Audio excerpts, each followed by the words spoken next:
चलिए दोस्तों, very very very very good evening. और स्टार्ट करने जा रहे हैं अपन अपना बहुत ही प्यारा सा सब्जेक्ट। नाम क्या दोस्तों इसका? ला के अंतर्गत दोस्तों आज अपना बेसिक मोटिव जो है वो है रिवीजन करना।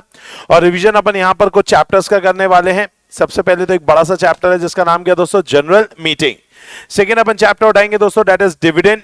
थर्ड चैप्टर अपन उठाएंगे चार्जेस। फोर्थ चैप्टर अपन उठाएंगे डिपॉजिट्स। उसके बाद अगर समय बचता है तो जरूर अपन accounts of companies and auditing में भी जाएंगे। ठीक है दोस्तों, चलिए। तो सबसे पहला कंसेप्ट अगर हम बात करें दोस्तों, तो रिवीजन के अंतर्गत कोशिश आपको ये करनी है कि आप हर पॉइंट को रिकॉल कर पाए। अच्छा, इस रिवीजन का असली मजा उन बच्चों को आएगा जिन बच्चों ने ये चैप्टर को पढ़ करके आए हैं। और इन केस अगर आपने नहीं भी पढ़ा है, कोई टेंशन की बात नहीं है, आप रिवीजन मुझसे सुन लीजिए और सुनने के बाद आप वापस से एक बार इत्मीनान से जरूर पढ़िएगा। ठीक है, तो बेसिकली हम स्टार्ट करने जा रहे हैं। और अभी अपन जो सबसे पहला चैप्टर अपना स्टार्ट होने जा रहा है बेटा, उस चैप्टर का नाम क्या है दोस्तों? That is meetings. मीटिंग्स के बारे में अपन पढ़ने वाले। सबसे पहली चीज दोस्तों, अपन जानते ही हैं भाई मीटिंग्स के बारे में कि मीटिंग जो है वो कंपनी के अंतर्गत दो प्रकार की मीटिंग्स होती है। एक होती है जैसे अपन बोलते हैं बेटा बोर्ड मीटिंग, और एक होती है जैसे अपन बोलते हैं जनरल मीटिंग। अगर मैं जनरल मीटिंग की बात करूं तो जनरल मीटिंग को ही शेयर होल्डर्स की मीटिंग बोला जाता है। और ये मीटिंग भी कितने प्रकार की होती है बेटा? दो प्रकार की होती है। एक को अपन बोलते हैं एजीएम और एक को अपन क्या बोलते हैं? EGM. AGM stands for Annual General Meeting and EGM stands for Extraordinary General Meeting. मैं कोशिश ये करूंगा कि आपको सेक्शंस भी साथ ही साथ बताते जाऊं ताकि आपको सेक्शंस याद हो जाएं। जिसके अंतर्गत हम पहले बात करें AGM की। AGM का जो है सेक्शन नंबर है वो है 96। ये 96 सेक्शन हमें याद रखना है कि भाई AGM जो है वो सुबह 9 बजे से लेकर के शाम के 6 बजे तक होती है। तो इससे आप याद रख सकते हैं दोस्तों सेक्शन नंबर कौन सा? 96। दूसरा हमारा जो सेक्शन है बेटा वो है EGM, that is section number 100। Extraordinary आपकी जिंदगी में तभी कुछ होगा जब आप 100 में से 100 लेकर के आएंगे। तो वो क्या हो गया बेटा? EGM, that is extraordinary general meeting. Okay, चाहे AGM करनी हो चाहे EGM करनी हो बेटा, कोई भी मीटिंग करनी हो, उस मीटिंग के अंतर्गत तीन खास चीजें होंगी। It must be properly called, it must be properly convened and it must be properly conducted. So it must be properly called, it must be properly convened and it must be properly conducted. Properly call का मतलब हो जाता है कि जो भी भाई meeting आप बुलाएंगे वो अच्छे से बुलाई होनी चाहिए। सर अच्छे से बुलाई होनी चाहिए मतलब इसमें हम क्या बातें करेंगे? इसमें हम दो चीजों के बारे में बात करेंगे। पहला कि भाई मीटिंग कौन बुला सकता है। पहली बात अपन करेंगे कि मीटिंग कौन बुला सकता है। तो मीटिंग बेसिकली तीन लोग बुला सकते हैं बेटा। एक बुला सकता है डायरेक्टर, दूसरा बुला सकता है मेंबर और तीसरा बुला सकता है NCLT।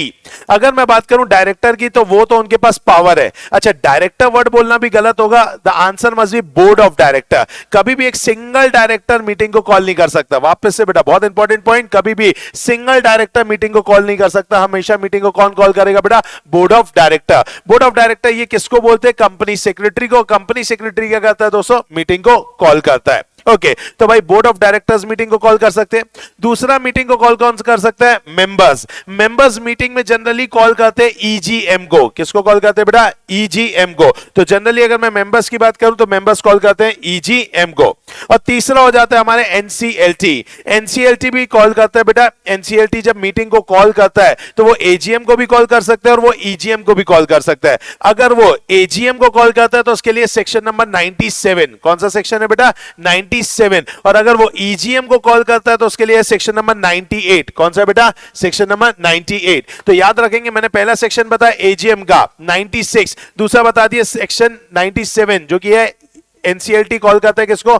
AGM को। फिर मैंने बताया 98 जिसमें EGM कॉल करता है कौन? NCLT। एंड लास्ट मैंने बता दिया आपको सेक्शन नंबर 100 जो कि बात करता है किसकी? EGM की। ओके, तो भाई कॉल कर सकता है बोर्ड ऑफ डायरेक्टर भी, कॉल कर सकता है मेंबर भी और कॉल कर सकता है कौन? NCLT भी। बोर्ड ऑफ डायरेक्टर में यहां पे ये भी लिखा है one single director has no right to call general meeting. Company secretary generally calls.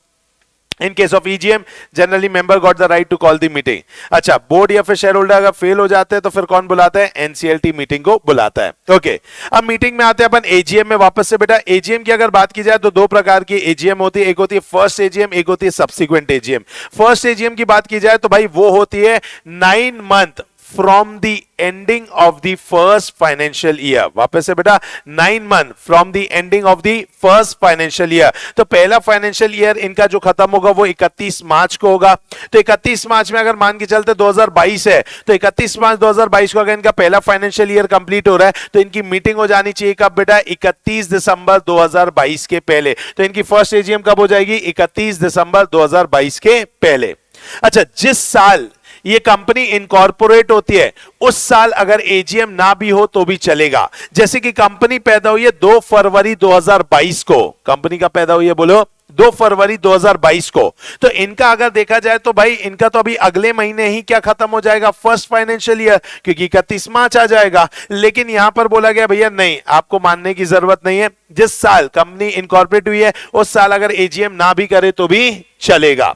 तो इसीलिए भाई अगर कंपनी जो है वो उसे नेक्स्ट ईयर में अपनी एजीएम रखती है तो उससे कोई प्रॉब्लम नहीं है। नेक्स्ट बोला गया सब्सिक्वेंट एजीएम के बारे में। सब्सिक्वेंट एजीएम मतलब फर्स्ट एजीएम के अलावा जितनी भी एजीएम होती है उसे अपन बोलते हैं सब्सिक्वेंट एजीएम। इसके लिए 3 डेट्स दी गई है, एक्चुअली में 2 ही डेट है। पहली डेट तो वही है कि हर साल एक एजीएम होनी चाहिए, तो उसको तो अलग कर देते हैं। 2 मेन डेट है, पहला है 6 months from the completion of the financial year, और दूसरा है बेटा 15 months from the date of previous AGM, 15 months from the date of previous AGM whichever is earlier. तो आप क्या कर सकते हैं भाई, एजीएम को बुला सकते हैं 6 महीने के अंदर from the completion of the financial year, जो कि जनरली होता है 30 सितंबर। साथ ही साथ ये भी देख लीजिए आपकी जो पिछली एजीएम हुई थी उससे गैप कितने से ज्यादा का नहीं होना चाहिए, 15 महीने से ज्यादा का नहीं होना चाहिए। तो आप क्या कर सकते हैं दोस्तों, मीटिंग को बुला सकते हैं विच एवर इज अर्लियर में। एक और खास बात यह है कि अगर आपको मान लीजिए सब्सिक्वेंट एजीएम के केस में आपको एक्सटेंशन ऑफ टाइम चाहिए, आप उस समय मीटिंग को नहीं बुला पाए, सही टाइम पे मीटिंग को नहीं बुला पाए, आपको एक्सटेंशन ऑफ टाइम चाहिए, आपको एक्सटेंशन ऑफ टाइम मिल जाएगा। इसके लिए आपको जाना पड़ेगा आरओसी के पास। किसके पास जाना पड़ेगा, आरओसी के पास। और आरओसी आपको मैक्सिमम 3 महीने का एक्सटेंशन दे सकती है। कितने महीने का एक्सटेंशन दे सकती है, 3 महीने का दे सकती है। सर फर्स्ट एजीएम में हमें एक्सटेंशन चाहिए तो बेटा नहीं मिलेगा, फर्स्ट एजीएम में एक्सटेंशन नहीं मिलता है, सब्सिक्वेंट एजीएम के केस में आपको एक्सटेंशन मिलता है। क्या ये बात समझ में आई दोस्तों, पक्का? चलिए उसके बाद अगर अपन बात करें, सर डेट निकालने भी आता है ना, हाँ बेटा डेट निकालने आ सकता है, बिल्कुल, उसमें क्या दिक्कत है, इसीलिए तो अपन ये पढ़ रहे हैं। चलो, तो एजीएम 2 प्रकार की है, एक है फर्स्ट एजीएम और एक कौन सी है बेटा, सब्सिक्वेंट एजीएम। अब इस एजीएम के अंतर्गत अगर अपन बात करें कुछ प्रोविजंस की, तो कुछ खास प्रोविजन है। पहली चीज, एजीएम जो है वो बिजनेस आवर्स में ही होती है, और बिजनेस आवर्स मतलब 9 बजे से लेकर के कितने बजे तक, 6 बजे तक। इसी से तो हमारा सेक्शन बना है 96। दूसरी चीज, डे कौन सा रहेगा, तो डे कोई भी डे हो सकता है, कोई भी डे हो सकता है, बस वो डे क्या नहीं होना चाहिए बेटा, नेशनल हॉलीडे नहीं होना चाहिए। क्या नहीं होना चाहिए, नेशनल हॉलीडे नहीं होना चाहिए। तो नेशनल हॉलीडे को छोड़ करके आप किसी भी दिन में इसको रख सकते हैं। इवन अगर आप संडे को रखना चाहेंगे तो संडे को भी रख सकते हैं, क्योंकि नेशनल हॉलीडे जो है वो 3 ही है बेटा, एक है 15 अगस्त, एक है 26 जनवरी और एक है 2 अक्टूबर। नेक्स्ट थिंग बोला गया, एजीएम कहीं पर भी हो सकती है, रजिस्टर्ड ऑफिस में भी हो सकती है, और सेम सिटी टाउन में किसी और जगह भी हो सकती है जहां पर कंपनी का क्या है बेटा, रजिस्टर्ड ऑफिस है। ओके, अगर हम एजीएम के बारे में बात करें दोस्तों, तो सेंट्रल गवर्नमेंट ने गवर्नमेंट कंपनी में एग्जेम्पशन डाल के रखा है कि भाई गवर्नमेंट कंपनी की एजीएम कहीं पे भी हो सकती है, क्योंकि एक्चुअली में गवर्नमेंट कंपनी के अंतर्गत मैक्सिमम जो ओनरशिप है वो किसकी होती है बताइए बेटा, प्रेसिडेंट की होती है या फिर गवर्नर की होती है। तो वो लोग तो कहीं ट्रैवल नहीं कर पाएंगे, तो इसीलिए वो जनरली दिल्ली में या फिर किसी और शहर में भी बुलाई जा सकती है। इसके लिए सेंट्रल गवर्नमेंट ने वहां पर क्या दे रखा है, एग्जेम्पशन ले रखा है। चलिए नेक्स्ट कंसेप्ट के बारे में अगर अपन बात करें बेटा, तो बिजनेस एंड एजीएम। एजीएम जब भी होती है बेटा, उसके अंतर्गत 2 प्रकार के मेन बिजनेस होते हैं, एक को अपन बोलते हैं ऑर्डिनरी बिजनेस और एक को अपन क्या बोलते हैं, स्पेशल बिजनेस। जो ऑर्डिनरी बिजनेस है वो तो होके ही रहेंगे। 4 बेसिकली ऑर्डिनरी बिजनेसेस है बेटा, adoption of financial statement, declaration of dividend, retirement और appointment of director, retirement and appointment of auditor. ये 4 काम तो पक्का है जो होके ही रहते हैं। इसके अलावा जो भी काम होते हैं बेटा उसे अपन बोलते हैं स्पेशल बिजनेस। कौन सा बिजनेस बोलते हैं बताइए, स्पेशल बिजनेस। और ये जो स्पेशल बिजनेस होता है बेटा, इसके लिए आपको अलग से एक्सप्लेनेटरी स्टेटमेंट्स देना पड़ता है। क्या देना पड़ता है, एक्सप्लेनेटरी स्टेटमेंट। और इस एक्सप्लेनेटरी स्टेटमेंट के लिए एक सेक्शन है, सेक्शन नंबर 102। कौन सा बताइए बेटा, सेक्शन नंबर 102। तो पहला हो गया 96 एजीएम के लिए, 97 हो गया एजीएम एनसीएलटी, 98 हो गया ईजीएम एनसीएलटी, 100 हो गया ईजीएम, 102 कौन सा हो गया, एक्सप्लेनेटरी स्टेटमेंट। याद करते जाना मेरे साथ, पक्का? चलिए, तो अगर अपन बात करें भाई एक्सप्लेनेटरी स्टेटमेंट की, तो एक्सप्लेनेटरी स्टेटमेंट आपको देना पड़ेगा स्पेशल बिजनेस के लिए, ऑर्डिनरी बिजनेस के लिए देने की जरूरत नहीं है। अब एक्सप्लेनेटरी स्टेटमेंट में आप क्या लिखते हैं, तो बेटा आप सारे मटेरियल फैक्ट्स लिखेंगे।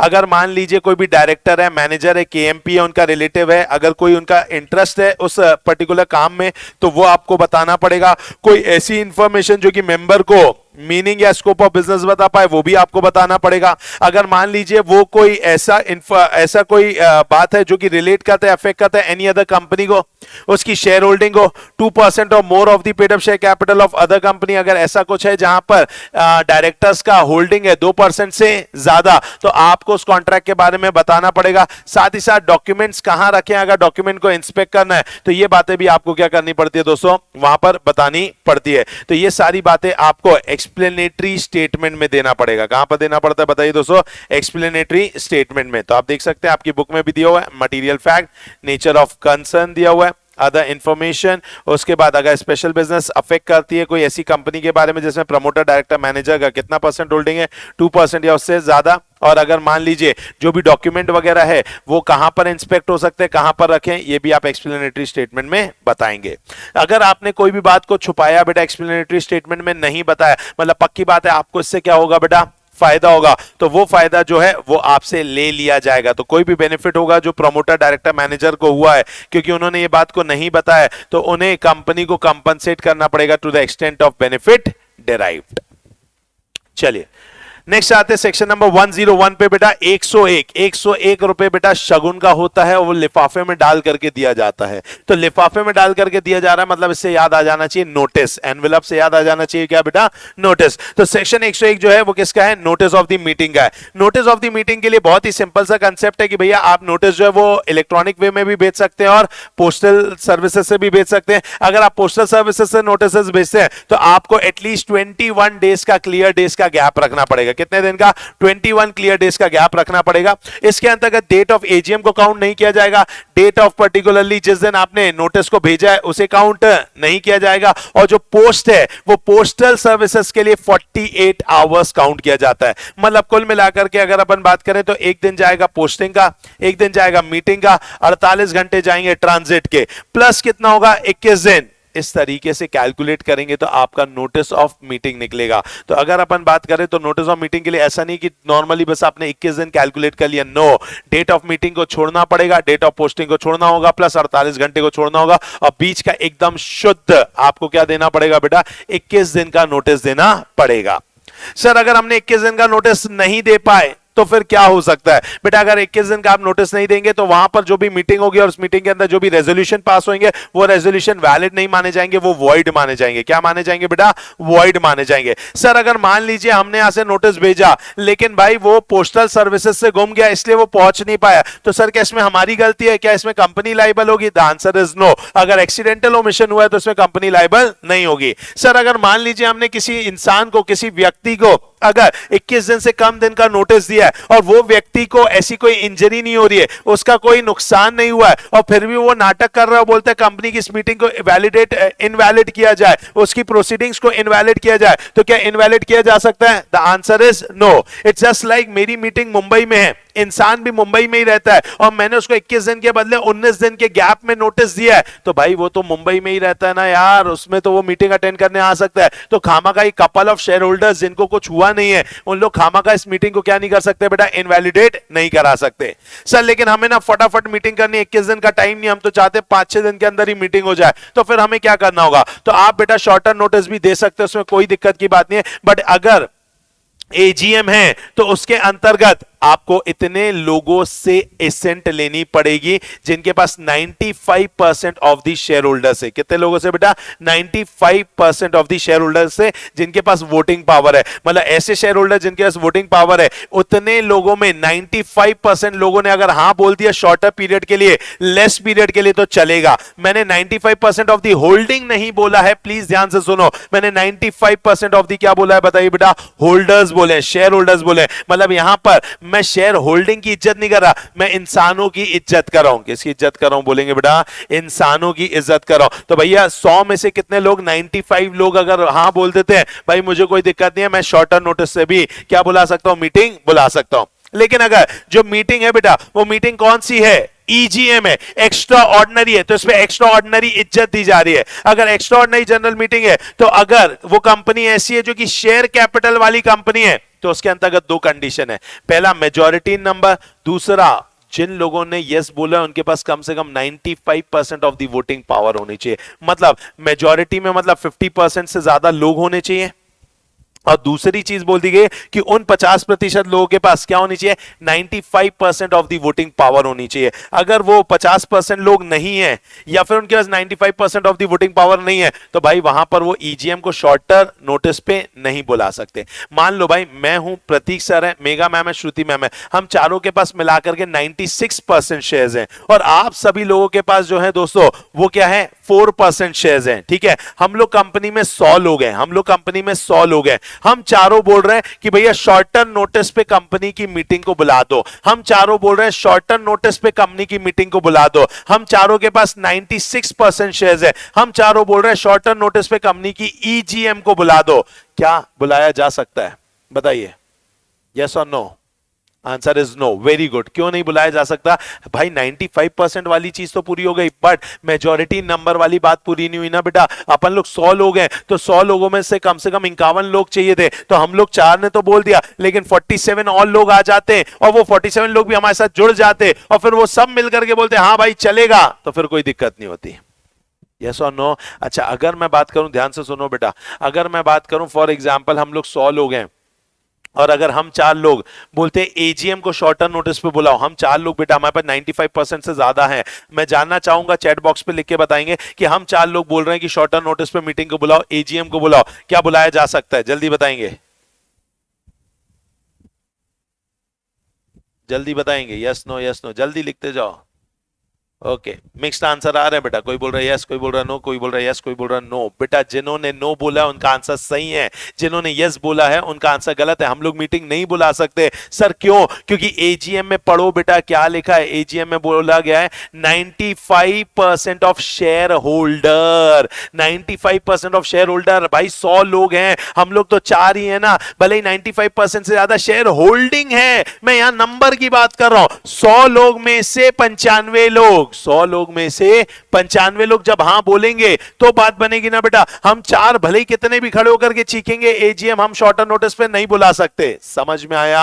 अच्छा, अगर ईजीएम बुलानी है तो भी हम 4 लोग नहीं बुला सकते, लेकिन सुनेंगे दोस्तों, अगर हम गारंटी कंपनी हैं तो गारंटी कंपनी के केस में हमने 4 ने भी बोला तो भी काम हो जाएगा, ईजीएम में काम हो जाएगा, क्योंकि मेंबर हैविंग 95% ऑफ व्हाट बेटा, वोटिंग पावर। हमें बस 95% वोटिंग पावर चाहिए, वो हम चारों के पास है, प्रतीक सर, मेगा मैम, मेरे पास, श्रुति मैम के पास। अगर हम चारों के पास है बेटा तो हम क्या कर सकते हैं, मीटिंग को बुला सकते हैं। इसमें कोई नंबर की इज्जत नहीं है। तो नंबर की इज्जत सिर्फ 2 जगह, एक है एजीएम में और एक है ईजीएम शेयर कैपिटल वाली कंपनी में। क्या ये बात अंदर गई बेटा? पक्का? अच्छे से चलिए। उसके बाद अगर अपन बात करें दोस्तों, तो अपन ने ये सारी बातें कर ली हैं। नेक्स्ट, अपन इलेक्ट्रॉनिक मोड से भी क्या कर सकते हैं बताइए, मीटिंग को कॉल कर सकते हैं। जब अपन इलेक्ट्रॉनिक मोड से मीटिंग को कॉल करते हैं तो फिर ये आपको ये 48 घंटे का पंचायत नहीं होता। तो जिस दिन पोस्ट किया उसको छोड़ दो, जिस दिन एजीएम है उसको छोड़ दो, बीच में कितने दिन का गैप होना चाहिए बोलो? 21 डेज का गैप होना चाहिए। तो इलेक्ट्रॉनिक मोड से भी आप बुला सकते हैं। अब इलेक्ट्रॉनिक मोड से जब आप बुलाएंगे तो आप एज अ टेक्स्ट दे सकते हैं बेटा, आप चाहें तो as a for example attachment डाल सकते हैं, या फिर एज अ आप यूआरएल भी डाल सकते हैं। जब भी आप ईमेल आईडीज डालेंगे तो ईमेल आईडीज जो होंगी भाई वो किसके पास होंगी? तो वो डिपॉजिटरीज के पास होंगी। तो आप डिपॉजिटरी से जो भी ईमेल आईडी है वो आप बुला सकते हैं और उनको एक साथ डाल सकते हैं। सब्जेक्ट लाइन में आपको name of the company, notice of the type of the meeting, place और डेट ये बताना आपको जरूरी है। अगर आपने मीटिंग के नोटिस को भेज दिया ईमेल से लेकिन ईमेल पहुंचा नहीं तो इसमें हमारी गलती नहीं है, या फिर अगर ईमेल आपने गलत किया था तो भी कंपनी की कोई गलती नहीं है। या तो आप इन हाउस फैसिलिटी से भेज सकते हो, रजिस्ट्रार के थ्रू भेज सकते हो, कोई थर्ड पार्टी जो कि बल्क ईमेल फैसिलिटी देती है उनके थ्रू भी आप भेज सकते हो। जो भी मीटिंग का नोटिस है बेटा वो आपको simultaneously website of the company में भी डालना पड़ेगा। और यहां पर एक बहुत अच्छी बात बोली है, जो कि हालांकि यहां पर वही पॉइंट दे दिया है कि भाई it is here bye declared that EGM shall be held any place with in India. EGM को आप किसी भी शहर में, किसी भी जगह पर, कभी भी, कहीं पर पे भी बुला सकते हैं। लेकिन एजीएम सिर्फ कहां होती है बेटा? रजिस्टर्ड ऑफिस में, और in the same city, town और village where the registered office of the company is situated. चलिए नेक्स्ट कंसेप्ट दोस्तों, अब अपन बात करने जा रहे हैं यहाँ पे किसके बारे में? That is about the EGM. EGM मतलब क्या हो जाता है बेटा? Extra ordinary general meeting. Extra ordinary general meeting की अगर मैं बात करूं तो कौन बुला सकता है बेटा? तो या तो बीओडी खुद बुला सकता है, या तो बीओडी को अगर रिक्विजिशन मिलेगी किससे? मेंबर से, तो वो बुला सकता है। और साथ ही साथ एनसीएलटी के पास भी अधिकार है, वो भी बुला सकते हैं। अगर बोर्ड ऑफ डायरेक्टर बुलाते हैं फिर तो कोई टेंशन नहीं है, लेकिन अगर कौन बुलाता है बेटा? अगर मान लीजिए फॉर एग्जाम्पल मेंबर्स बुलाते हैं तो कोई भी एरा गैरा मेंबर उठ करके ऐसा खड़ा नहीं हो सकता कि भैया मुझे क्या चाहिए, मीटिंग चाहिए, अपन को ईजीएम मांगता, तो ऐसा नहीं हो सकता है। उसके लिए बोला गया है भाई आपके पास कम से कम क्या होना चाहिए, 10% of the paid up capital होनी चाहिए, कम से कम 10% ऑफ व्हाट क्या होना चाहिए, पेड अप शेयर कैपिटल होना चाहिए। अगर आपके 10% of the paid up share capital है तो ही आप कंपनी के अंतर्गत ईजीएम बुलाने का अधिकार रखते हैं as a member of the company. Sir अगर हमारी कंपनी में तो शेयर कैपिटल ही नहीं है तो फिर क्या होगा बेटा, 10% ऑफ द वोटिंग पावर होनी चाहिए। क्या होना चाहिए, 10% ऑफ द वोटिंग पावर होनी चाहिए। तो अगर आपके पास 10% of the paid up share capital है, अगर शेयर कैपिटल वाली कंपनी, और अगर मान लीजिए शेयर कैपिटल वाली कंपनी नहीं है, तो 10% ऑफ द क्या होना चाहिए, वोटिंग पावर होनी चाहिए। तो फिर आप जो है बेटा रिक्वेजिशन कर सकते हैं, किसको रिक्वेस्ट कर सकते हो बेटा, बोर्ड ऑफ डायरेक्टर्स को। और बोर्ड ऑफ डायरेक्टर्स मीटिंग बुलाएंगे कितने दिन के अंदर, 45 डेज के अंदर। कितने दिन के अंदर, 45 डेज के अंदर। तो जैसे ही आपने रिक्वेजिशन दिया उसके 45 दिन के अंदर अंदर, उसके 45 दिन के अंदर अंदर क्या हो जाएगा भाई, कंपनी ईजीएम को बुलाएगी, बोर्ड ऑफ डायरेक्टर ईजीएम को बुलाएंगे। अब सुनो बेटा, 45 दिन के अंदर ईजीएम बुलानी है तो क्या तैयारी हमें जल्दी चालू करनी पड़ेगी? यस। अगर देखा जाए तो हमारे हाथ में 21 दिन जो क्लियर नोटिस है वो तो हमारे हाथ में है ही नहीं, प्लस डेट ऑफ एजीएम भी हमारे हाथ में नहीं है, प्लस 48 घंटे भी हमारे हाथ में नहीं है, मोटा माटी 24 दिन हमारे हाथ में नहीं है। तो अपन को तैयारी चालू कर देनी पड़ेगी। कब बेटा, तो आपको 24 दिन तो आपके हाथ में नहीं है, तो 45 माइनस 24 कितना होता है बताइए, 21 होता है। तो बोला गया है कि भैया आपको 21 डेज के अंदर board must proceed to call EGM. तो 21 दिन के अंदर बोर्ड क्या करेगा, मीटिंग को कॉल करने की तैयारी चालू कर देगा। और ताकि मीटिंग कितने दिन में हो जाए, 45 दिन में मीटिंग हो जाए। लेकिन सोचिए बेटा, 45 दिन में बोर्ड ऑफ डायरेक्टर्स ने मीटिंग को नहीं बुलाया। अगर नहीं बुलाया तो फिर कौन बुलाएगा, तो फिर उसको बुलाएंगे बेटा मेंबर्स। कौन बुलाएंगे, मेंबर्स। अगर इन्हें 45 दिन मिला है कहां से, यहां से, तो मेंबर को भी और 45 दिन मिलेगा। तो 45 प्लस 45 कितना हो जाता है, 90। 90 दिन को अगर आप महीने में कन्वर्ट करोगे तो कितना होगा, 3 महीने। तो भाई यहां से बेसिकली 3 महीने के अंतर्गत कौन बुला सकता है बताइए, मेंबर्स बुला सकते हैं। तो मेंबर्स को ये एड्रेस कौन देगा, तो एड्रेस वगैरह देगा बोर्ड ऑफ डायरेक्टर। तो बोर्ड ऑफ डायरेक्टर क्या देगा बताइए, एड्रेस देगा, और बेसिकली वो लोग क्या करेंगे, मीटिंग को बुलाएंगे। सर यहाँ पे खर्चा हो जाएगा ना, तो बेटा जो भी खर्चा होगा, जो भी एक्सपेंसेस होंगे, वो एक्सपेंसेस कौन बियर करेगा, तो वो एक्सपेंसेस वो इंसान बियर करेगा बेटा जो कि जिसने कॉल नहीं किया। मतलब ये जो बोर्ड ऑफ डायरेक्टर है ना, जिन्होंने मीटिंग को कॉल नहीं किया, इन लोगों को बेसिकली क्या करना पड़ेगा, एक्सपेंसेस को बियर करना पड़ेगा। मतलब जो मेंबर है उसका जो भी खर्चा होगा, ये लोग क्या करेंगे, उस खर्चे को बियर करेंगे। क्या ये बात आपको समझ में आई? पक्का। ये था सेक्शन कौन सा बेटा, 100। अच्छा सर हमने ये सुना था कि भाई मीटिंग का जो नोटिस होता है, उस नोटिस के अंतर्गत तो हमें सब कुछ देना पड़ता है, टाइम बताना पड़ता है, डेट बताना पड़ता है, एजेंडा बताना पड़ता है। तो क्या सर ईजीएम में भी ये सब होगा? बिल्कुल होगा। तो इसमें टाइम भी बताना होगा, डेट भी बताना होगा, एजेंडा भी बताना होगा। अच्छा तो सर अगर मान लीजिए अगर कंपनी की मीटिंग हो रही है, उसके अंदर हमने एजेंडा बता दिया बट उसका रीजन नहीं दिया, ईजीएम के केस में, ईजीएम के केस में रीजन नहीं दिया, तो क्या चलेगा? द आंसर इज यस, चलेगा। तो यहां पर जुडिशियल डिसीजंस आए हुए हैं बेटा इस कंसेप्ट को लेकर के, जिसके अंतर्गत क्या बोला गया है कि अगर मान लीजिए बोर्ड ने मीटिंग बुलाई है और अगर मीटिंग बुलाते समय उन्होंने रीजन नहीं दिया है, क्या बोला है यहां पर, रीजन नहीं दिया, EGM on the ground that the reason for the proposed removal of director has not been stated, बोला गया कि भैया आपने रीजन नहीं दिया तो भी यहां पर चलेगा, कोई दिक्कत की बात नहीं है। मतलब रीजन देना जरूरी नहीं है, एमसीक्यू के लिए इंपॉर्टेंट है, अदरवाइज केस स्टडी के लिए भी इंपॉर्टेंट है। रीजन देना जरूरी नहीं है, एजेंडा बताना है, बट क्या नहीं देना है, बोलो, रीजन नहीं देना है। सर ईजीएम को हम कहां कर सकते हैं, तो अब भी तो बताया बेटा, ईजीएम को आप at any place in India कहीं पे भी कर सकते हैं। तो इसका मतलब यह है सर कि अगर रजिस्टर्ड ऑफिस में हमने ईजीएम रखने वाले थे लेकिन रजिस्टर्ड ऑफिस को क्लोज कर दिया गया किसी रीजन से और हमने मीटिंग कहीं और की होगी, तो भी क्या चलेगा? क्या वहां पे पास किए रेजोल्यूशन वैलिड माने जाएंगे? द आंसर इज यस, वहां पे वैलिड माने जाएंगे, कोई दिक्कत की बात नहीं है। बोलो क्या ये बातें समझ में आई, अंदर गई? चलिए, तो यहां पर अपन ने सेक्शन नंबर 96 पढ़ लिया, 97 पढ़ लिया, 98 पढ़ लिया और 100 पढ़ लिया, 101 पढ़ लिया और 102 पढ़ लिया। 96 एजीएम का है, एनसीएलटी एजीएम बुलाती है, 97 एनसीएलटी ईजीएम बुलाती है, 98 100 में अपन ने पढ़ा ईजीएम के अंदर, 101 में अपन ने पढ़ा नोटिस, 102 में अपन ने पढ़ा एक्सप्लेनेटरी स्टेटमेंट। अब अपन जो बात करने वाले हैं दोस्तों, नेक्स्ट कंसेप्ट को लेकर के बातें करने वाले हैं और वो कंसेप्ट का नाम है that is quorum, that is quorum. तो अब अपन बात करेंगे किसकी दोस्तों, सेक्शन नंबर 103 की, जो की बात करता है कोरम के बारे में। ऑब्वियस सी बात है बेटा, मीटिंग को अगर हमें चालू करना है तो मीटिंग को चालू करने के लिए कुछ मिनिमम नंबर ऑफ लोगों का होना जरूरी जरूरी है। अगर वो मिनिमम नंबर ऑफ लोग नहीं होंगे तो हम मीटिंग को स्टार्ट नहीं कर पाएंगे। तो मिनिमम नंबर ऑफ लोगों का होना जरूरी है। और ये मिनिमम जो है बेटा, ये कंपनीज एक्ट ने बता दिया पब्लिक कंपनी के लिए और प्राइवेट कंपनी के लिए। वैसे बोला गया कि अगर पब्लिक कंपनी और 1000 मेंबर है तो 5 लोग अगर आ गए तो कोरम मान लो, 1000 से ज्यादा है 5000 है तो 15 लोग आ गए तो भी काफी है, और अगर मान लीजिए 5000 से ज्यादा है तो 30 लोग आ गए तो भी काफी है। अगर प्राइवेट लिमिटेड कंपनी की बात की जाए तो 2 लोग अगर आ गए तो कोरम मान सकते हैं। और अगर आपको आर्टिकल ऑफ एसोसिएशन के तहत कुछ ज्यादा बड़ा अमाउंट रखना है, ज्यादा बड़ा नंबर रखना है, तो आप वो भी रख सकते हो, उसमें कोई दिक्कत की बात नहीं है। तो यहां पे 5, 15, 30 दिया है। और साथ ही साथ ये भी बोला अगर आर्टिकल स्टेट करता है हायर नंबर तो आप आर्टिकल की मानेंगे। क्या ये बात समझ में आई आपको? पक्का? चलिए, अगर मैं बात करूं बेटा कोरम को लेकर के, तो भाई कोरम जो है वो मीटिंग के अंतर्गत होना जरूरी है। अगर कोरम ही नहीं होगा तो मीटिंग क्या नहीं हो पाएगी बेटा? स्टार्ट नहीं हो पाएगी। सर कोरम का मीटिंग में कब तक होना जरूरी है? तो बोला गया half an hour. Half an hour के अंतर्गत दोस्तों मीटिंग के अंतर्गत होना जरूरी है। लेकिन अगर मान लीजिए मीटिंग जो है बोर्ड ऑफ डायरेक्टर्स ने बुलाई और अगर मान लीजिए हाफ एन आवर में कोरम नहीं आया तो फिर ये मीटिंग जो है दोस्तों क्या हो जाएगी? पोस्टपोन हो जाएगी to the next week, same time, same day, same place. या फिर बोर्ड ऑफ डायरेक्टर्स कोई अलग टाइम भी दे सकते हैं, उसमें कोई दिक्कत की बात नहीं है। इसके लिए आपको 3 डे का नोटिस देना पड़ेगा। कितने डे का नोटिस देना पड़ेगा? 3 डे का नोटिस देना पड़ेगा।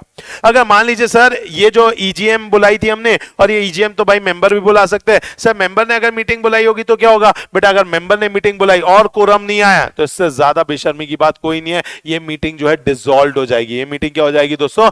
डिसॉल्व हो जाएगी। ओके सर, जो नेक्स्ट मीटिंग हुई थी ना जिसमें कोरम आया नहीं था तो हमने next week same time same day same place कर दिया, तो सर वो नेक्स्ट मीटिंग में भी बेशर्मी की बेइंतहा इतनी कि मीटिंग के अंतर्गत कौन नहीं आया? कोरम नहीं आया। तो सर फिर क्या होगा? तो बेटा अगर एडजर्न मीटिंग में भी मीटिंग के अंतर्गत अगर कोरम नहीं आया तो जितने लोग बैठे हैं उन्हीं को क्या मान लिया जाएगा? Deemed quorum. क्या मान लिया जाएगा दोस्तों?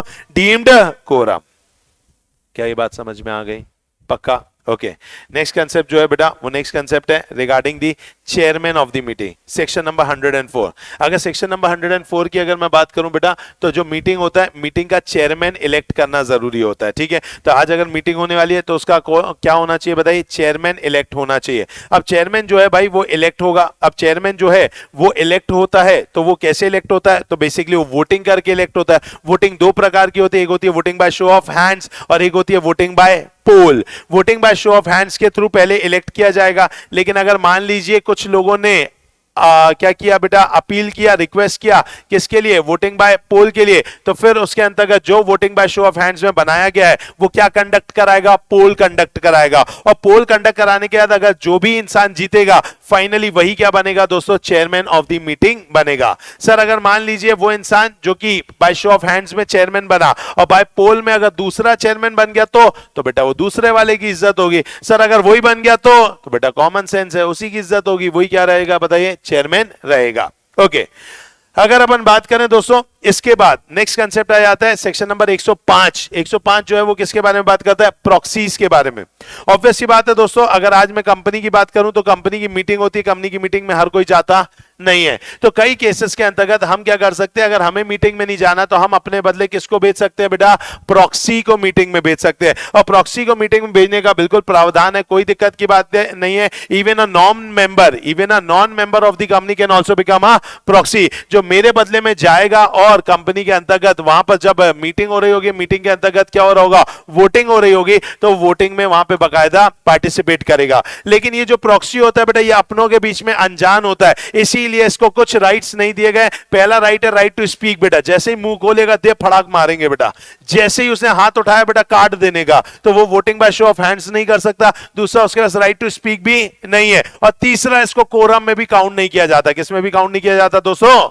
कोरम में भी काउंट किया नहीं जाता। ओके, अगर मान लीजिए एक इंसान जो है, क्या एक से ज्यादा लोगों का प्रॉक्सी बन सकता है? बिल्कुल बन सकता है, उसमें कोई दिक्कत की बात नहीं। सर तो वो कितने लोगों का बन सकता है? मैक्स टू मैक्स 50 लोगों का। कितने लोगों का बेटा? मैक्स टू मैक्स 50 लोगों का। अगर मान लीजिए सर एक इंसान ऐसा है जो कि 50 लोगों से ज्यादा का अगर प्रॉक्सी बनना चाहेगा तो बन सकता है? The answer is no. अच्छा सर इसके अंतर्गत अगर वो 50 लोगों का प्रॉक्सी बनना चाहता है तो इसमें शेयर होल्डिंग को लेकर के भी कोई बात है? द आंसर इज यस बेटा। इसके अंतर्गत बोला गया कि वो जो 50 लोगों का प्रॉक्सी बनेगा उसमें एक और चीज ये भी देखना है कि भाई उन 50 लोगों का मिला करके 10% से ज्यादा का paid up share capital in सभी 50 लोगों ने होल्ड ना किया हो। मतलब यहां पे दोनों चीज देखनी है कि 50 लोगों का मैक्सिमम आप प्रॉक्सी बन सकते हैं और वो 50 लोगों के पास मैक्स टू मैक्स कितना हो सकता है? 10% of the paid up share capital. अगर मान लीजिए सर एक इंसान है मुकेश अंबानी जिसके अकेले के पास 50% से ज्यादा की शेयर होल्डिंग है, 50%, आपने तो यहां 10% बोला, उसके पास कितनी शेयर होल्डिंग है?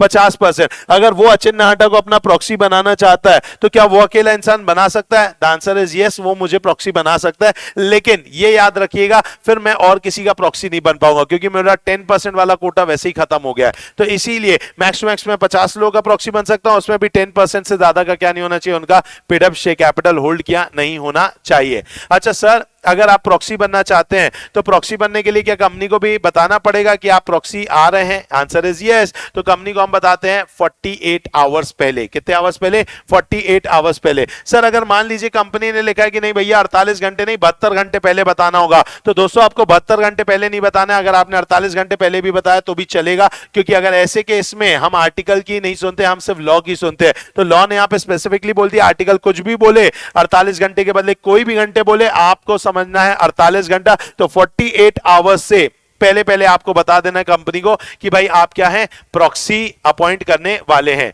अच्छा सर, अगर मान लीजिए कोई इंसान ऐसा है जो कंपनी के अंतर्गत अगर चेक करना चाहते हैं कि कितने लोग प्रॉक्सी आए हैं, तो क्या वो चेक कर सकता है? यस दोस्तों, वो चेक कर सकता है। इसके लिए उसको रजिस्टर दिया जाएगा चेक करने के लिए, जो कि रजिस्टर चालू होगा, ओपन फॉर इंस्पेक्शन होगा 24 घंटे पहले from the starting of AGM till the conclusion of AGM. वहां पे रजिस्टर रखा रहेगा, तुमको जितना चेक करना है बेटा कर लो। इसके लिए आपको एटलीस्ट 3 डेज का नोटिस देना पड़ेगा। कितने दिन का नोटिस देना पड़ेगा? 3 डेज का नोटिस देना पड़ेगा कि आप क्या करना चाहते हैं बेटा, आप बेसिकली रजिस्टर ऑफ प्रॉक्सी को चेक करना चाहते हैं। अच्छा सर, मान लीजिए मैंने भी प्रॉक्सी अपॉइंट किया। अच्छा, मैंने प्रॉक्सी अपॉइंट किया, वो मीटिंग में चला गया, मैं भी सर बाद में मीटिंग में चला गया, तो अब मैं भी वोट डाल रहा हूं, प्रॉक्सी भी वोट डाल रहा है। सर किसकी इज्जत होगी? तो बेटा ओरिजिनल मेंबर की इज्जत होगी। जितने वोट पहले प्रॉक्सी ने डाल दिया वो तो डाल ही दिया, जितने वोट अभी तक प्रॉक्सी ने डाला नहीं था और मेंबर डालने आ गया, तो अब किसकी इज्जत रहेगी? मेंबर की इज्जत रहेगी। अच्छा सर, अगर मान लीजिए फॉर एग्जाम्पल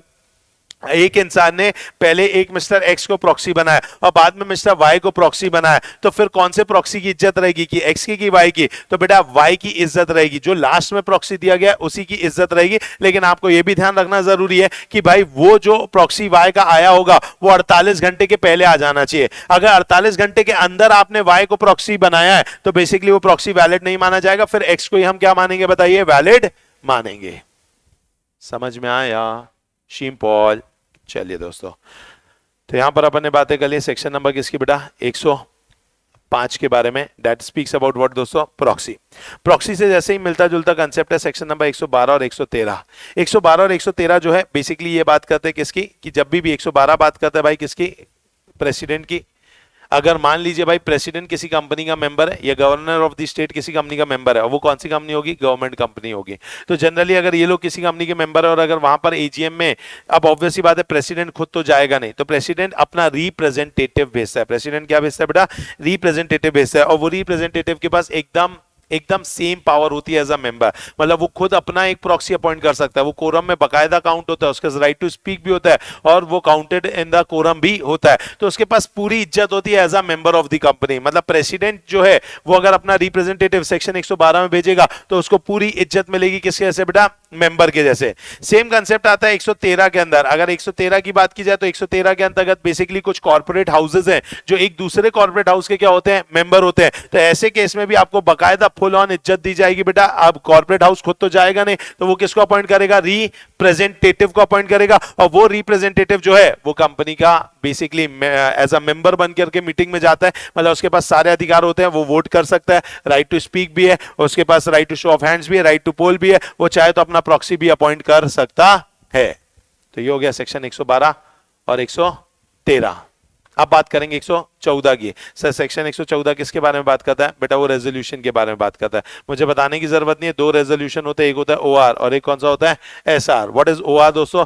ओआर का मतलब होता है when vote cast in favour is greater than vote cast against. जब हाँ बोलने वालों की संख्या ज्यादा है ना बोलने वालों से, इसे अपन क्या बोलेंगे? ओआर। ओके, एसआर क्या होता है? When vote cast in favour is 3 times the vote cast against. मतलब यहां पर जो लोग हैं जो हाँ बोल रहे हैं वो ज्यादा हैं। कितने गुना ज्यादा है? 3 गुना ज्यादा है। किसके? नेगेटिव बोलने वालों से। तो वहां पे क्या पास हो जाता है? एसआर पास हो जाता है। ये याद रखिएगा, जब भी एसआर पास होगा आपको एक फॉर्म जो है सबमिट करना पड़ता है। किसके पास दोस्तों? कंपनी के आरओसी के पास, और वो फॉर्म का नंबर है MGT14। कौन सा बेटा? MGT14। तो MGT14 आपको हर वो जगह देखेगा जहां पर क्या होगा? एसआर पास होगा। बोलो। चलिए भाई, तो अपने सारे सेक्शंस हो गए। अब अपन बात करने वाले हैं सेक्शन नंबर 106 के बारे में। सेक्शन 106 जो है वो बात करता है restriction on voting rights. Voting right पर रिस्ट्रिक्शन डाल दिया जाएगा। मतलब अगर आप मेंबर है कंपनी के तो भी आप क्या नहीं कर पाएंगे? वोट नहीं डाल पाएंगे, क्योंकि आपके मेंबरशिप राइट पर हमने क्या कर दिया? बताइए, वोटिंग राइट्स पर हमने रिस्ट्रिक्शन डाल दिया। सर रिस्ट्रिक्शन क्यों डाल दिया? क्योंकि बेटा तुमने पैसा पे नहीं किया। Everything is money, everything is money. तो ऑब्वियस सी बात है भाई, कंपनी के मेंबर ने अगर कंपनी को कॉल्स ऑन शेयर्स पे नहीं किया है, या फिर अगर मान लीजिए कंपनी ने किसी कारण से राइट ऑफ लीन का इस्तेमाल कर लिया है, तो ऐसे केस में कंपनी जो है वो रिस्ट्रिक्ट कर सकती है। और बेटा रिस्ट्रिक्ट कर रहे हो मतलब अपने ही मालिक से पंगा ले रहे हो। अपने ही मालिक से पंगा लेना इतना आसान नहीं है, इसलिए तुम्हारे पास एक्सप्रेस प्रोविजन होना चाहिए आर्टिकल में। किसमें एक्सप्रेस प्रोविजन होना चाहिए? आर्टिकल। मतलब आर्टिकल अगर बोलेगा कि वोटिंग राइट्स को रिस्ट्रिक्ट कर सकते हैं तो ही रिस्ट्रिक्ट कर सकते हैं, अदरवाइज रिस्ट्रिक्ट नहीं कर सकते। तो ये था सेक्शन नंबर कौन सा? 106। अब अपन बात करेंगे बेटा वोटिंग राइट्स के बारे में, जिसके अंतर्गत आता है सेक्शन नंबर 107, 108, 109, 110। आइए सबसे पहले अपन बात करेंगे 107 की। 107 बेटा सबका हाथ, सबका साथ, सबका विकास, इसलिए है voting by show of hands. क्या है बेटा? Voting by show of hands. तो साथ से क्या याद आना चाहिए? हाथ याद आना चाहिए। तो सेक्शन नंबर कौन सा बोलेंगे दोस्तों? 107। तो सेक्शन नंबर 107 है जो बात करता है किसकी? Voting by show of hands की। दूसरा है बेटा सेक्शन नंबर 108। 108 जो है वो बात करता है इलेक्ट्रॉनिक वोटिंग की। किसकी बात करता है? इलेक्ट्रॉनिक वोटिंग की। फिर है सेक्शन नंबर 109। 109 में आप देख रहे बेटा ये 9 है। इसी 9 को अगर मैं उल्टा कर दूं तो ये ऐसा बन जाएगा। ये ऐसा बन जाएगा मतलब ये किसके जैसा हो जाएगा दोस्तों? पोल के जैसा। किसके जैसा? पोल के जैसा। तो सेक्शन नंबर 109 जो है वो किसके बारे में है? 109 दैट इज पोल के बारे में। और 110 आपको याद रहना चाहिए पोस्टल बैलेट। किसके जैसा है? Postal ballot. तो अगर अपन बात करें, सबसे पहला कंसेप्ट है दोस्तों कौन सा? Voting by show of hand. अगर हम बात करें दोस्तों तो यहां पर शो ऑफ हैंड में जो होता है 1 member is equal to 1 vote होता है। मतलब हर एक इंसान का कितना वोट है बताइए? एक ही वोट है। और यहां पर जनरली सारे रेजोल्यूशन स्टार्टिंग में पहले किससे होते हैं? Voting by show of hand से ही होते हैं। अगर मान लीजिए voting by show of hands के बाद अगर मान लीजिए कई लोग ऐसा हो सकता है कि भाई वो लोग पोल की डिमांड कर दे। अगर वो लोग पोल की डिमांड कर देते हैं सेक्शन 109 के तहत, तो फिर आंसर कौन सा होता है बेटा? डिमांड फॉर पोल अगर वो लोग करते हैं तो फिर वहां पर पोल जो है उसको वर्कआउट किया जाता है। अब पोल जो है, अगर आपको पोल के अंतर्गत बेसिकली क्या करना है? आपको वोट करवाना है। तो पोल के अंतर्गत वोट कराने के लिए आपको कुछ बातों का ध्यान रखना पड़ेगा।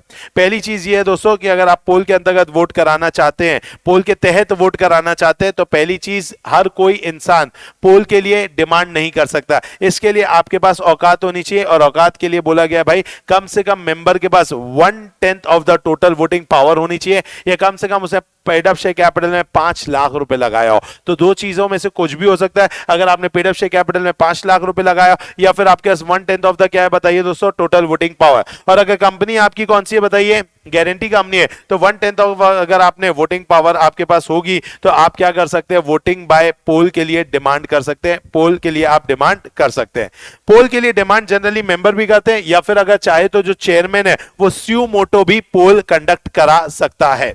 अब जब भी पोल कंडक्ट कराया जाता है तो दोस्तों पोल कंडक्ट कराने से पहले एक इंसान को अपॉइंट किया जाता है, जिस इंसान का नाम क्या है? स्क्रूटनाइजर। क्या नाम है बोलेंगे दोस्तों?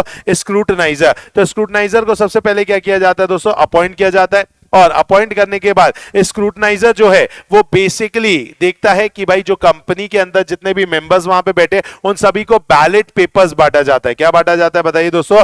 बैलेट पेपर्स बांटे जाते हैं। वो बैलेट पेपर्स के तहत वहां पर बेसिकली सब लोग अपना यस नो लिखते हैं और वो एक बॉक्स के अंदर डाल देते हैं। इस बॉक्स को कौन खोलता है? स्क्रूटनाइजर खोलता है। और ये जो स्क्रूटनाइजर होता है वो एक इंडिपेंडेंट पर्सन होता है जो in the witness of two other persons of the company क्या करता है दोस्तों? इस बॉक्स को ओपन करता है। अच्छा, स्क्रूटनाइजर एक इंडिपेंडेंट पर्सन है, मतलब वो एम्प्लॉय नहीं हो सकता। और जो दो विटनेस है बेटा वो भी क्या नहीं होंगे? एम्प्लॉय ऑफ द कंपनी नहीं होंगे। और फिर यहां पर वो बाकायदा काउंट करता है और काउंट करने के बाद फिर क्या होता है दोस्तों? जो भी हमारी मीटिंग के अंतर्गत रिजल्ट आया है, रेजोल्यूशन पास हुआ है नहीं हुआ है, इसके बारे में स्क्रूटनाइजर क्या करता है? एक रिपोर्ट सबमिट करता है। और रिपोर्ट जो सबमिट करता है वो करता है MGT 13 में। किसमें रिपोर्ट सबमिट करता है बेटा?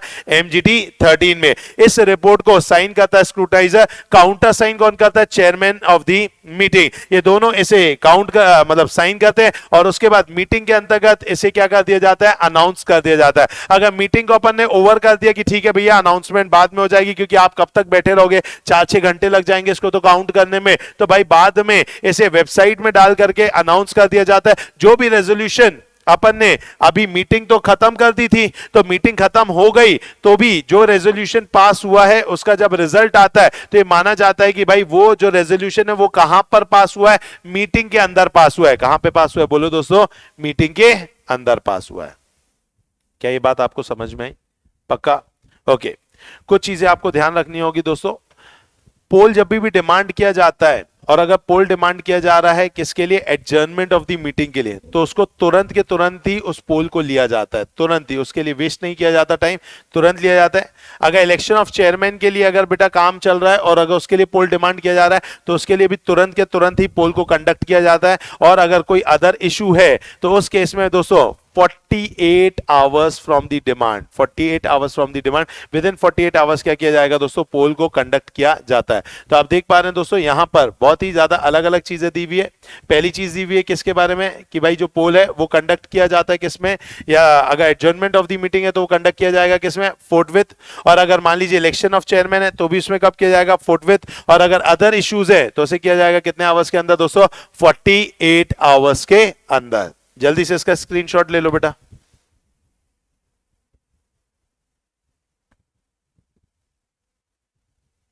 ले लिया? चलो ग्रेट, आगे बढ़ते हैं दोस्तों। अब अगर अपन बातें करें तो नेक्स्ट बातें जो आएगी दोस्तों वो है कि भाई अगर मान लीजिए स्क्रूटनाइजर ने जो भी रिजल्ट दे दिया, ठीक है, ये तो केस हो गया हमारा किसका? पोल का केस हो गया। अब पोल के अलावा मतलब सेक्शन 107 हो गया हमारा, सबका हाथ सबका विकास। सेक्शन नंबर 109 हो गया, डेट इज हमारा कौन सा वाला बेटा? पोल वाला। ठीक है, अब पोल के बाद अगर अपन बात करेंगे तो अपन बात करेंगे सेक्शन नंबर 108 के बारे में, और वो बात करता है किसके बारे में? इलेक्ट्रॉनिक मींस के बारे में। इलेक्ट्रॉनिक मींस मतलब आप घर बैठे भी क्या कर सकते हैं दोस्तों? वोट डाल सकते हैं। तो घर बैठे भी अगर आपको वोट डालना है तो आप बकायदा इलेक्ट्रॉनिक मींस के तहत वोट डाल सकते हैं। ये बेसिकली एप्लीकेबल होते हैं एक तो लिस्टेड कंपनी में, साथ ही साथ ऐसी कंपनी में एप्लीकेबल होगा जिसके अंतर्गत कम से कम कितने मेंबर्स हैं? 1000 मेंबर्स है। तो वहां पर आप अपनी वोटिंग राइट को एक्सरसाइज कर सकते हो किसके थ्रू बताइए? इलेक्ट्रॉनिक मींस के थ्रू। इसके लिए कंसेप्ट सिंपल सा है, जैसे ही आपने मीटिंग का नोटिस दिया होगा उसके 21 डेज बिफोर, मतलब मीटिंग के नोटिस के नहीं, सॉरी, मीटिंग से 21 डेज बिफोर आपको एडवर्टीजमेंट देना पड़ेगा किसमें? न्यूज़पेपर में। तो आपने नोटिस ऑफ मीटिंग तो पहले ही भेजा होगा क्योंकि 21 दिन का गैप रखना, 48 घंटे वाली पंचायत है, एक दिन वाली पंचायत है, तो आपने तो पहले ही क्या कर दिया होगा? नोटिस भेज दिया होगा। और मीटिंग से, एजीएम से कितने दिन पहले? 21 डेज पहले आपको एडवर्टाइज करना पड़ेगा इन न्यूज़पेपर। जब मैं एडवर्टीजमेंट बोलूंगा तो मैं कितने न्यूज़पेपर के बारे में बात कर रहा हूं बोलो? 2 न्यूज़पेपर। वेरी गुड बेटा, एक हो गया इंग्लिश न्यूज़पेपर और एक हो गया हमारा कौन सा? वर्नाकुलर न्यूज़पेपर, जिसके तहत वो लोग एडवर्टाइज करते हैं कि भैया कंपनी जो है वो वोटिंग कराएगी। और किससे वोटिंग कराएगी? इलेक्ट्रॉनिक मींस से वोटिंग कराने वाली है। इस इलेक्ट्रॉनिक मींस के अंतर्गत अगर वोट डालना है आपको तो आपका नाम जो है वो कट ऑफ डेट में कंपनी के रजिस्टर ऑफ मेंबर में होना चाहिए। सर ये कट ऑफ डेट मतलब कौन सी डेट बेटा? 7 दिन। एजीएम से पहले 7 दिन के अंदर, जो भी मतलब पहले 7 दिन में वो कट ऑफ डेट कहलाती है। तो एजीएम के 7 दिन पहले वो कट ऑफ डेट हो जाती है। उस कट ऑफ डेट में जितने भी लोगों का नाम रजिस्टर ऑफ मेंबर में होगा या रजिस्टर ऑफ बेनिफिशियरी होल्डर में होगा, उन लोगों को हम क्या मानेंगे बताइए बेटा, मेंबर मानेंगे। उनको पूरा अधिकार दिया जाएगा कि वो इलेक्ट्रॉनिक मीन से क्या कर पाएंगे, वोटिंग कर पाएंगे। ई वोटिंग का जो पीरियड होता है वो 3 दिन का होता है। कितने दिन का होता है? 3 दिन का होता है, और जो कि बंद हो जाता है एजीएम के एक दिन पहले शाम को 5 बजे। तो एजीएम के एक दिन पहले शाम को 5 बजे वो मीटिंग का जो बेसिकली क्या है, वोटिंग लाइन है, वो क्लोज हो जाती है। अच्छा, यहां पर आप घर बैठे बैठे इलेक्ट्रॉनिक वोट मीन से भी क्या कर सकते हैं, वोट डाल सकते हैं। ये रिमोट ई वोटिंग कंसेप्ट है। रिमोट ई वोटिंग मतलब आप दुनिया जहान में जहां कहीं पर पे भी होंगे, आप वहां से क्या कर सकते हैं, बोलो, वोट कर सकते हैं। अरे समझ में आया कि नहीं आया? पक्का? तो आप दुनिया जहान से कहीं पर पे भी अगर आप वोट डालना चाहेंगे तो आप बकायदा वोट डाल सकते हैं। अगर आपको याद होगा तो मैंने आप ही की क्लास के अंतर्गत बेसिकली क्या किया था, इसके बारे में पूरी डिटेल दिया था, ठीक है, कि अपन कैसे क्या करते हैं बताइए, वोट डालते हैं। ठीक है, तो अगर हम बात करें दोस्तों इसके बाद अगर आपको फिर भी देखना है दोस्तों, तो अगर आप मेरे YouTube चैनल पे दैट इज नाटा क्लासेस के अगर YouTube चैनल पर आप जाते हैं तो वहां पे YouTube चैनल पर आपको देखने के लिए मिल जाएगा ये कंसेप्ट। आइए मैं आपको बता देता हूं, अगर आपको बिल्कुल भी ध्यान नहीं हो तो आप यहां पर पे भी क्या कर सकते हैं दोस्तों, देख सकते हैं। तो यहां आप नाटा क्लासेस में जाएंगे, मैंने रिसेंटली ही एक वीडियो जो है वो यहां पर डाला है, आप देख सकते हैं, ये वाला दिख रहा है आपको, ऑनलाइन वोटिंग के बारे में। थर्ड भी है वोटिंग इन मीटिंग कंपनी के अंतर्गत। आप यहां जाएंगे और यहां पर आपको क्या दिख जाएगा बेटा, वोट कैसे इलेक्ट्रॉनिकली घर पे बैठे बैठे करते हैं, आपको बकायदा दिख जाएगा। ये कंसेप्ट अगर रिवाइज करना होगा तो रिवाइज करने के लिए अच्छा वीडियो है। चलो नेक्स्ट अगर अपन बात करें तो कट ऑफ डेट के अंतर्गत only those member whose name appear in the register of member क्या हो जाएगा बताइए, आप बेसिकली वोट करने के लिए एलिजिबल है। 3 दिन के लिए वोटिंग पीरियड होता है जो कि शाम को 5 बजे एजीएम के एक दिन पहले बंद हो जाता है। अच्छा सर, मैंने तो वोटिंग इसलिए कर दिया था क्योंकि मुझे ऐसा लग रहा था मैं एजीएम में नहीं जा पाऊंगा, लेकिन सर ऐसा हुआ कि मेरा जो दूसरा काम था वो नहीं हुआ, तो मैं अब एजीएम में जाना चाहता हूं, वहां पे माहौल देखना चाहता हूं, क्या मैं जा सकता हूं? मैं तो वोटिंग डाल चुका हूं। हाँ बेटा जा सकते हो, कोई दिक्कत की बात नहीं है। सर अगर मैं चला गया तो क्या मुझे वापस से वोटिंग डालने का मौका मिलेगा? The answer is no. तो आप वोटिंग के लिए मीटिंग में नहीं जा सकते, लेकिन अगर हाँ आप मीटिंग को अटेंड करना चाहते हो तो आप बकायदा मीटिंग को अटेंड कर सकते हैं। अच्छा, ये जो पूरा वोट है बेटा, ये अभी एक सेंट्रलाइज सर्वर पे जाकर के क्या हो गया, स्टोर हो गया है। कार्बी का सर्वर होगा, एनएसडीएल का होगा, सीटीएसएल का होगा, कोई तो भी एक सिक्योर्ड सर्वर में आपका पूरा वोट जो है वो क्या हो चुका है, लॉक हो चुका है। अच्छा, आप अगर इसे रिवोक करना चाहते हो, चेंज करना चाहते हो तो आप चेंज नहीं कर सकते। अच्छा, आप कंपनी की मीटिंग होगी बेटा, दूसरे दिन एजीएम है, मीटिंग है, मीटिंग के अंतर्गत बहुत सारे लोग आए, अब वहां पर भी क्या होगा, पोल होगा। पोल कौन कराएगा? स्क्रूटनाइजर कराएगा। स्क्रूटनाइजर कौन होता है? एक इंडिपेंडेंट पर्सन होता है जो कि चेयरमैन के द्वारा अपॉइंट किया जाता है, तो वो स्क्रूटनाइजर भी क्या कराएगा, वहां पे पोल कराएगा। अब ध्यान से समझना, पोल भी यहां पे कैसे तो भी हो सकता है, या तो इलेक्ट्रॉनिक मीन से भी हो सकता है। अरे केबीसी में नहीं होता पब्लिक पोल, पब्लिक ओपिनियन, तो आपका वैसे भी पोलिंग हो सकता है। बड़ी बड़ी company like Reliance, ITC, Infosys, इन लोग तो भाई आईटी ओरिएंटेड कंपनी है, तो ये लोग तो इस टाइप का ही काम कर देंगे। और नहीं तो पेपर में भी काम हो सकता है, तो पेपर में करेंगे, इलेक्ट्रॉनिक मीन से करेंगे। जैसे इन्हें वहां बैठ करके पोल करना होगा, लोग पोल करेंगे, और पोल करने के बाद उसे बैलेट पेपर को कहां पर डाल देंगे बताइए दोस्तों, अपना एक बॉक्स के अंदर डाल देंगे। इस बॉक्स को ओपन कौन करेगा? स्क्रूटनाइजर इन फ्रंट ऑफ 2 विटनेसेस, वो वहां पर बैठ करके बकायदा पूरी काउंटिंग करेगा। प्लस साथ ही साथ वो जो कार्बी का सर्वर है उसमें आईडी और पासवर्ड डाल करके वो भी 2 विटनेस के सामने खोलेगा, और उसके साथ एक क्या बनाएगा, स्क्रूटनाइजर रिपोर्ट बनाएगा। और उस स्क्रूटनाइजर रिपोर्ट के तहत वहां पर पूरा बताएगा कि पेपर के थ्रू, बैलेट पेपर के थ्रू कितने लोगों ने यस बोला, कितने लोगों ने नो बोला, ई वोटिंग के थ्रू कितने लोगों ने यस बोला, कितने लोगों ने नो बोला। ऐसा करके वो पूरी एक स्क्रूटनाइजर की क्या बनेगी बताइए, रिपोर्ट बनेगी। और उन दोनों चीजों को मद्देनजर रखते हुए लास्ट में रिपोर्ट के थ्रू बताया जाएगा कि जो रेजोल्यूशन है वो पास हुआ या फिर नहीं हुआ। बोलो, क्या ये बात समझ में आई दोस्तों? पक्का? तो यहां पर हमारा कौन सा सेक्शन खत्म हो गया बताइए? Section number 108। तो हमारा 96 हो गया, 97 हो गया, 98 हो गया, 100 हो गया, 101 हो गया, 102 हो गया, 103 हो गया, 104 हो गया, 105 हो गया, 106 हो गया, 107 हो गया, 108 हो गया, 109 भी हो गया। अब अपन किस में जा रहे हैं? 110 में बेटा। ठीक है, आइए 110 के अंतर्गत जाते हैं, जो कि किसके बारे में बात करता है? बैलेट पेपर्स के बारे में। किसके बारे में बात कर रहा है बेटा? पोस्टल बैलेट के बारे में, सॉरी बैलेट पेपर नहीं, पोस्टल बैलेट के बारे में। अब होता यह है दोस्तों कि कोई ऐसा भी काम होता है जिसके लिए हम मीटिंग नहीं बुलाना चाहते। हम चाहते हैं आप घर पे बैठे रहो और घर से बैठ करके क्या कर दो, वोट डाल दो। ठीक है, तो उसके लिए आपके घर पे खुद ही चिट्ठी आएगी, और उस चिट्ठी पर आप यस या नो लिख सकते हो। सर हम तो आईटी के युग में, क्या ऐसा नहीं हो सकता कि हम घर पे बैठ के ई वोटिंग कर लें? बिल्कुल बेटा, वो भी कर सकते हो। तो अभी जो मैंने 108 में ई वोटिंग समझाई थी, वो ई वोटिंग तब की थी जब एजीएम होने वाला है। सोचो ना बेटा, एजीएम नहीं होने वाला है तो मैं खामखा मीटिंग क्यों बुलाऊं?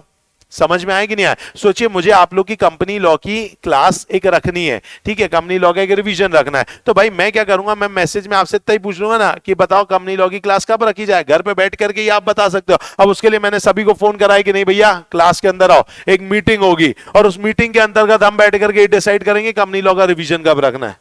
क्या ये फालतू काम हो जाएगा? यस, एक ठो काम के लिए आपको बुलाऊंगा तो आप बेटा खुश होने के बदले गुस्सा ज्यादा कर जाओगे मेरे ऊपर। तो इसीलिए भाई आप घर बैठ करके ही वोट डाल लो। तो अपने पास इलेक्ट्रॉनिक मींस है, आप वहीं पर ही क्या कर सकते हो, वोट डाल सकते हो। या फिर अगर आपके पास बैलेट पेपर हम यहां से भेज देंगे, आप उसमें यस या नो लिख करके क्या कर दो, हमें भेज दो। तो इस तरीके का कंसेप्ट होता है किसके अंतर्गत दोस्तों? पोस्टल बैलेट के अंदर। अब पोस्टल बैलेट के अंतर्गत बोला गया कि जैसे ही नोटिस ऑफ पोस्टल बैलेट हम भेजेंगे तो शेयर होल्डर को रिप्लाई करना है। कितने दिन के अंदर? 30 डेज के अंदर, 30 दिन के अंदर उसको रिप्लाई करना पड़ेगा। अगर उसने 30 दिन से ज्यादा समय लिया तो फिर उसका पोस्टल बैलेट जो है वो इनवैलिड मान लिया जाएगा। सर वो रिप्लाई किसको करेगा? तो ऑब्वियस सी बात है बेटा, वो रिप्लाई करेगा कंपनी को। कंपनी के अंदर कौन बैठा होगा? स्क्रूटनाइजर। कौन बैठा होगा? स्क्रूटनाइजर। और स्क्रूटनाइजर बेसिकली क्या करेगा, जैसे वो बाकी लोगों के वोट्स को वहां मीटिंग के अंतर्गत काउंट करता था, वैसे उसके पास पोस्टल बैलेट्स आते जाएंगे, वो पोस्टल बैलेट को उठाएगा, उठा करके क्या करेगा, काउंट करेगा। तो बेसिकली 30 दिन के अंदर जितने भी पोस्टल बैलेट आएंगे उन सभी को काउंट करेगा, एक रिपोर्ट बनाएगा यस की या फिर नो की, और उस हिसाब से रिपोर्ट किसको बता देगा? चेयरमैन को बता देगा।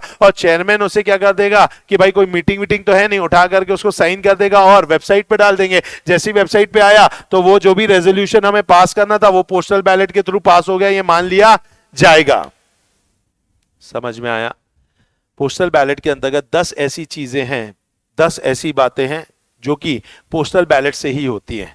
मतलब उसके अंदर पोस्टल बैलेट का होना अनिवार्य है, ठीक है। 10 ऐसी चीजें कि उसमें पोस्टल बैलेट का होना अनिवार्य है। सर अनिवार्य क्यों है बेटा? अनिवार्य इसीलिए ये क्योंकि कहीं ना कहीं इन चीजों में हम चाहते हैं ज्यादा से ज्यादा लोगों का पार्टिसिपेशन हो। तो 10 ऐसी चीजें हैं बेटा। 10 चीजों में सबसे पहली चीज है काम बदला, फिर है सरनेम बदला, डेट इज नाम बदला, conversion of public company into private company. जगह बदली, काम बदला, नाम बदला, जगह बदली। समझ में आया दोस्तों? पक्का? फिर जो पैसा लिया था वो बदल दिया, जो पैसा जिस ऑब्जेक्ट के लिए लिया था वो बदल दिया। तो पहले तो अपन ने काम बदला, नाम बदला, जगह बदली, वो ऑब्जेक्ट के लिए जिस ऑब्जेक्ट के लिए पैसा रेज किया था वो ऑब्जेक्ट भी बदल दिया। अब जैसे ही बदल दिया शेयर होल्डर्स को प्रॉब्लम जाएगी, तो उन्होंने इशू क्या कर दिया? डीवीआर। खुश करने के लिए क्या दे दिया? डीवीआर। अच्छा डीवीआर दिया तो ऑब्वियसली बात है उससे क्या हो जाएगा? Variation of shares. Share holder के राइट्स में क्या आ गया? डिफरेंस ना, किसी को डिविडेंड मिल रहा है x% तो किसी को मिल रहा है x+y%। कोई एक शेयर पे एक वोट कर पा रहा है तो कोई 5 शेयर पे एक वोट कर पा रहा है, तो क्या हो जाएगा? Variation of shares. लोगों को प्रॉब्लम जाने लग गई तो क्या कर दिया भाई? बायबैक। बायबैक किया तो कम लोग बच गए तो election of small share holder. भाई काम नहीं बन रहा छोटे लोगों से, उठा करके पूरी कंपनी बेच दी। और उसके बाद लोन दे दिया, गारंटी दे दिया in excess of limit under section 186 और लोन बांट दिया बेटा। अरे ऐसा ना, पैसे की कहीं ना कहीं तो कमाई होती रहनी चाहिए, तो क्या दे दिया बताइए? लोन दे दिया। तो पहला काम बदला, नाम बदला, जगह बदली, ऑब्जेक्ट जिसके लिए पैसा रेस किया था वो भी बदला। इसके कारण लोग परेशान हो गए, इशू ऑफ डीवीआर, उससे वेरिएशन आ गया, बायबैक कर लिया, election of small share holder director, substantial part को भेज दिया एंड गिविंग और एक्सटेंडिंग ऑफ गारंटी। कुछ बोलते नहीं आप लोग?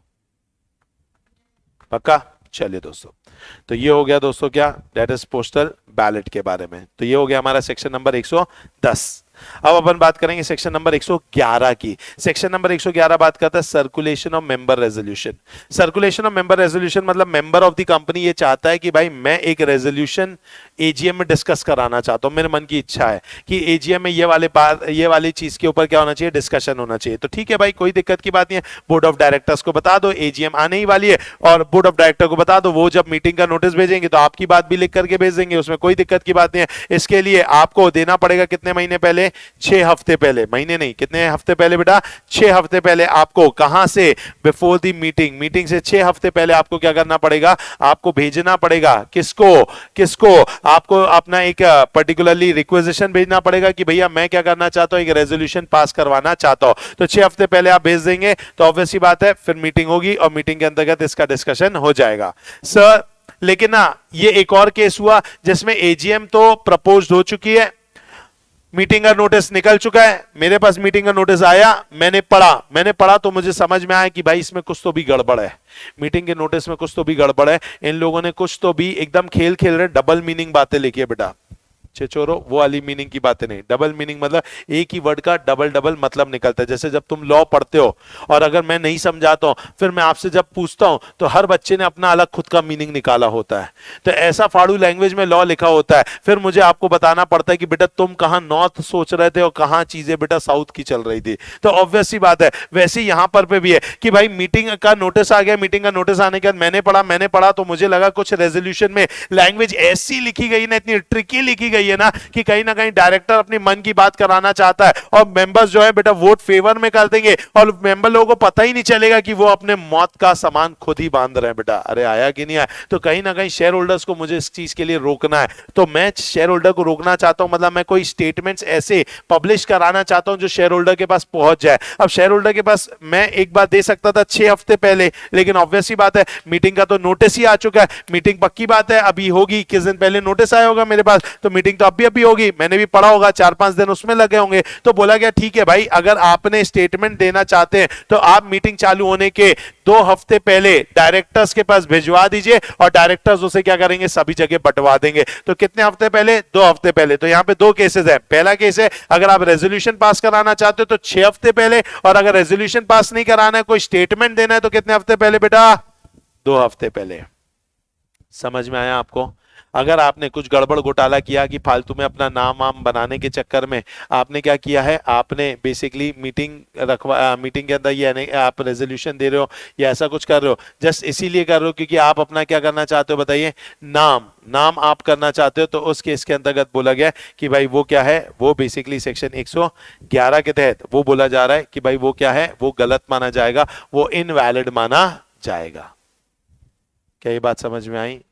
पक्का अच्छे से? चलो चलिए प्रेक्षा, आपको यही वाले पॉइंट पे डाउट था, तो क्या आपका डाउट क्लियर हो गया? बोलो जल्दी, यस और नो। चलो तो चैट बॉक्स पे एक बार रिप्लाई कर दीजिएगा। चलिए तो यहां पर अगर अपन बात करें दोस्तों तो यहां पर है सेक्शन नंबर कौन सा, 111 के बारे में अपनी बातचीत हो चुकी है। 111 के बाद हमारा 112 भी हो गया, 113 भी हो गया, 114 भी हो गया। अब कौन सा बच गया, 115। कौन सा हो गया बताइए, 115। तो अगर अपन बात करें बेटा 115 के बारे में, तो सेक्शन नंबर 115 किसके बारे में बात करता है, स्पेशल नोटिस के बारे में बात करता है। ठीक है, स्पेशल नोटिस की अगर अपन बात करें दोस्तों तो स्पेशल नोटिस में क्या कंसेप्ट है, ध्यान से समझेंगे। स्पेशल नोटिस मतलब बेसिकली ये वाला कंसेप्ट अपन ने ऑडिट के केस में पढ़ा था। अगर आपको याद होगा दोस्तों, ऑडिट के केस में अगर ऑडिटर को आपको निकालना है तो उसके लिए कौन सा कंसेप्ट है बेटा, ये वाला कंसेप्ट है स्पेशल नोटिस वाला।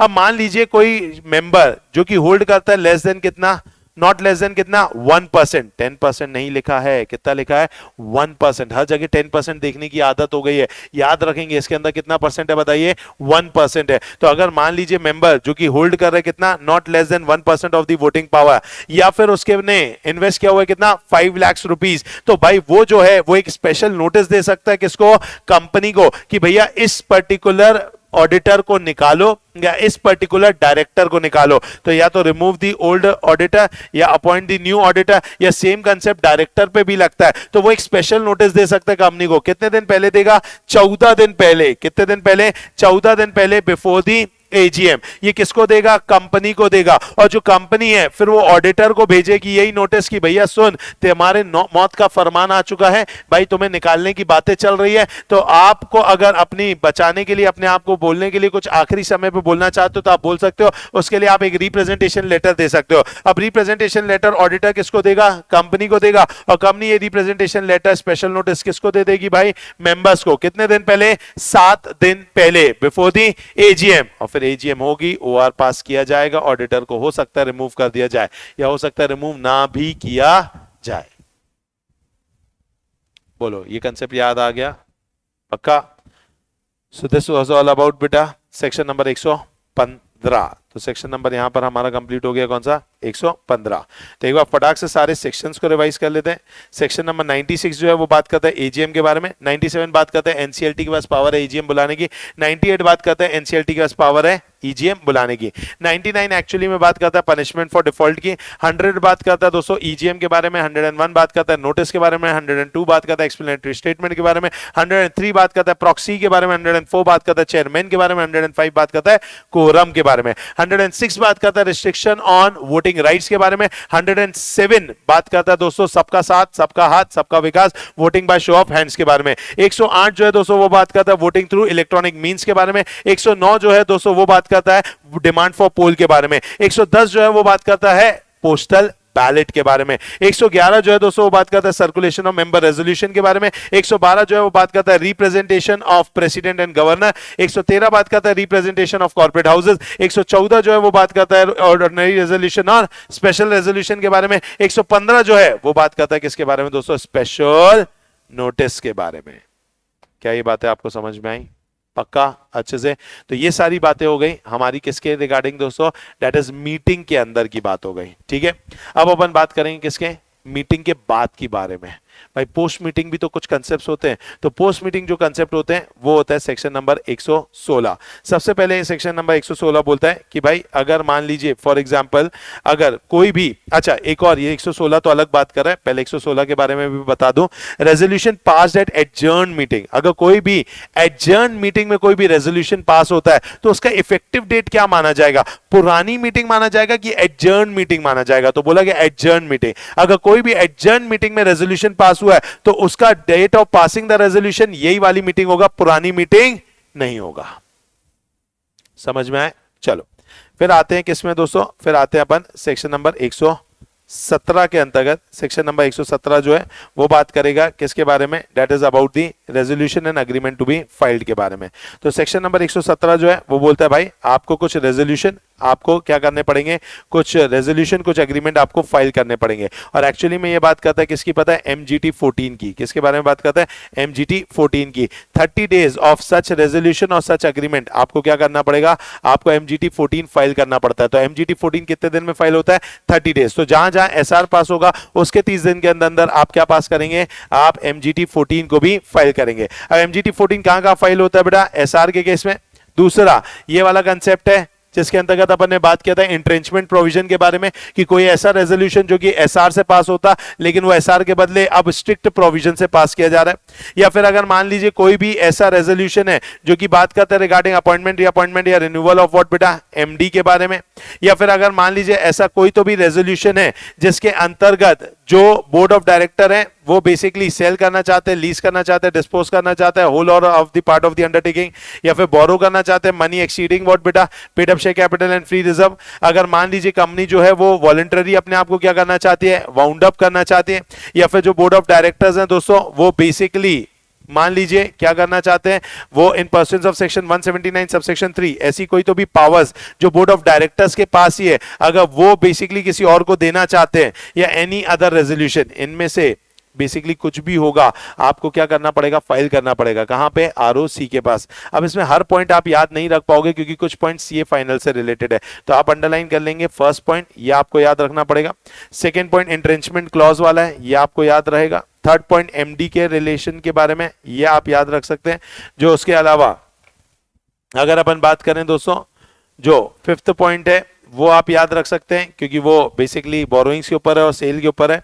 सिक्स्थ पॉइंट आप याद रख सकते हैं वाउंड अप के बारे में, और एट्थ पॉइंट आप याद रख सकते हैं किसके बारे में? अग्रीमेंट एज में बी प्रिस्क्राइब। तो ये बेसिकली पॉइंट्स है जो कि आप याद रख सकते हैं।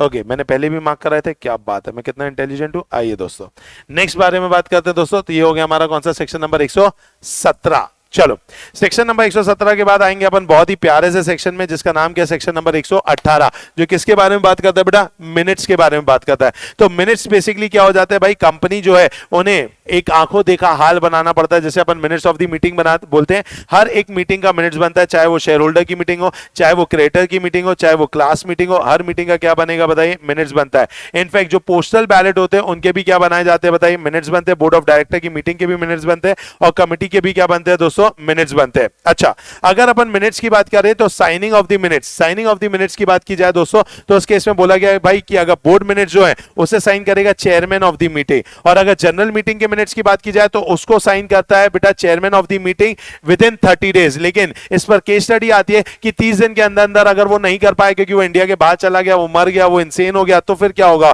तो फिर दोस्तों उस केस के अंतर्गत जो भी इंसान which is authorised by the what बेटा, बोर्ड, कोई भी ऐसा director which is authorised by the board, वो इंसान क्या कर सकता है दोस्तों, जनरल मीटिंग के मिनट्स को साइन कर सकता है। तो भाई अगर जनरल मीटिंग के मिनट्स को साइन करना है तो 30 डेज के अंदर साइन होगा। बोर्ड ऑफ डायरेक्टर की अगर अपन बात करें बोर्ड मीटिंग के मिनट्स की, तो भाई chairman of the said meeting या फिर chairman of the next meeting करेगा। अगर अपन बात करें पोस्टल बैलेट के अंतर्गत तो उसमें चेयरमैन ऑफ द बोर्ड करता है विद इन कितने दिन दोस्तों, 30 डेज। और अगर वो नहीं कर पाए तो सेम कंसेप्ट है, director which is duly authorised by the board for the purpose. अच्छा, अगर हम बात करें भाई मिनट्स के अंतर्गत, अगर चेयरमैन चाहता है कुछ चीजों को इंक्लूड नहीं करना चाहता तो क्या वो कुछ चीजों को अलग कर सकता है? The answer is yes. अगर कोई भी ऐसी चीज है जो कि डिफेमेटरी है, इममटेरियल है, detrimental to the interest of the company है, तो उसको चेयरमैन चाहे तो क्या करवा सकता है बेटा, अलग करवा सकता है from the minutes of the meeting.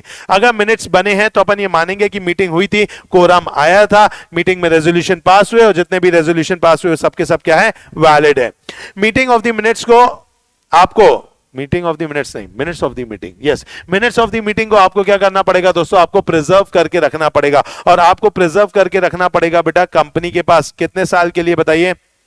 तो बोला जाता है कि आपको मिनट्स ऑफ द मीटिंग को संभाल करके रखना है ताकि वो इंस्पेक्ट किया जा सके, और बेसिकली उसको आपको संभाल करके रखना पड़ सकता है 8 साल के लिए। कितने साल के लिए रखना पड़ता है बताइए बेटा?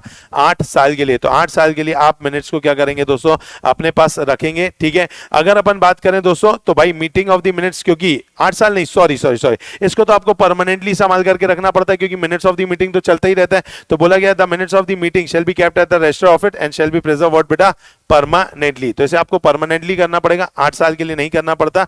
ओके, नेक्स्ट, अगर आपने मिनट्स ऑफ द मीटिंग के साथ बेटा छेड़ छाड़ किया तो आपको 25,000 से लेकर के 1 लाख तक की सजा है। साथ ही साथ आपकी शक्ल नहीं देखी जाएगी, सीधा जेल में फेंक दिया जाएगा बेटा। कितने साल के लिए? 2 साल के लिए। अगर मान लीजिए आपने और कोई कॉन्ट्रवेंशन किया तो कंपनी के ऊपर 25,000 है और ऑफिसर एंड डिफॉल्ट के ऊपर कितना है? 5,000। इस पर आपको याद रखना होगा सेक्शन 8 कंपनी के लिए, सेक्शन 8 कंपनी बोलता है section 118 regarding minutes shall not apply to section 8 company as a whole except that minutes may be recorded within कितने दिन? 30 डेज। तो सिर्फ एक ही बात है जो सेक्शन 8 के ऊपर लगती है, बाकी सारी चीजें नहीं लगेगी तो भी चलेगा। ओके, तो ये कंसेप्ट अपना हो गया। नेक्स्ट है दोस्तों, मिनट्स को अगर आपको इंस्पेक्ट करना है, सेक्शन नंबर 119 है, इंस्पेक्शन करवाना है मिनट्स का, तो भाई कराया जा सकता है।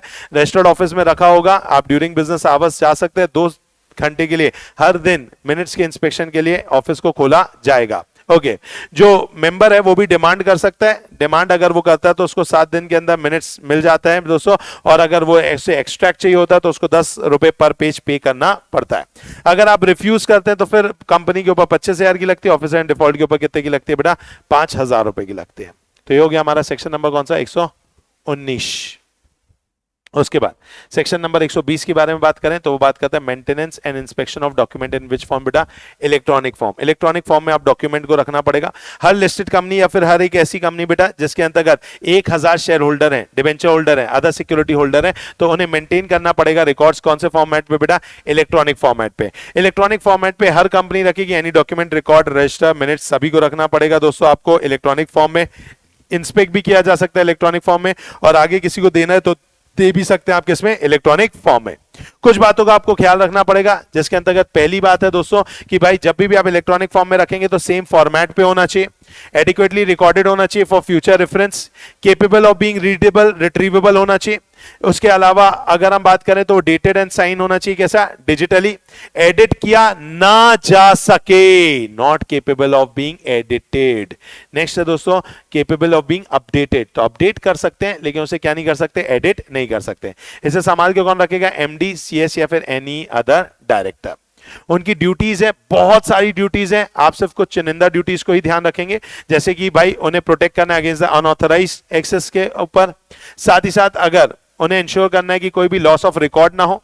उन्हें ये देखना है कि जो भी सिग्नेटरी साइन कर रहे हैं वो बाद में ये ना बोले कि भैया हमने तो साइन ही नहीं किया था। रिकॉर्ड्स एक्यूरेट होना चाहिए, all time capable of being retrievable होना चाहिए। एक्सेस कर पाए अपन किस पे बेटा, रिकॉर्ड को to such person as a responsible for security.